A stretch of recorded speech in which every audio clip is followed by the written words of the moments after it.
ЦСКА надигра Левски за втори път в рамките на седмица. Червените победиха с минималното 1-0 сините в първия кръг на плейофите от първенството. Преди първия съдийски сигнал пък Владимир Гаджев и Омар Косакон, между които прехвърчаха искри в предишното дерби, джентълменски си подадоха ръка в демонстрация на фейерплей. Всичко е наред. Всичко е наред.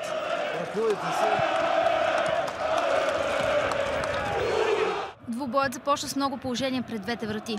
Левски удари града в 6-та минута след далечен изстрел на Орлин Старокин. ЦСКА отговори с хубав удар на Емил Гъргоров, минал покрай вратата. Малко по-късно Рафаел Бастос не успя да преодолее вратаря на червените Стоян Колев. През второто полувреме положенията не бяха толкова опасни. Пламен Крумов изпълни добре пряк свободен удар, но топката излезе в аут. Най-спорната ситуация бе в 81-та минута при отсъждане на засада на Гъргоров, който излизаше сам срещу Горан Блажевич. Успехът на ЦСКА дойде в добавеното време. След изпълнение на корнер, Пламен Крачунов бе оставен непокрит в наказателното поле и опъна мрежата на вечния съперник.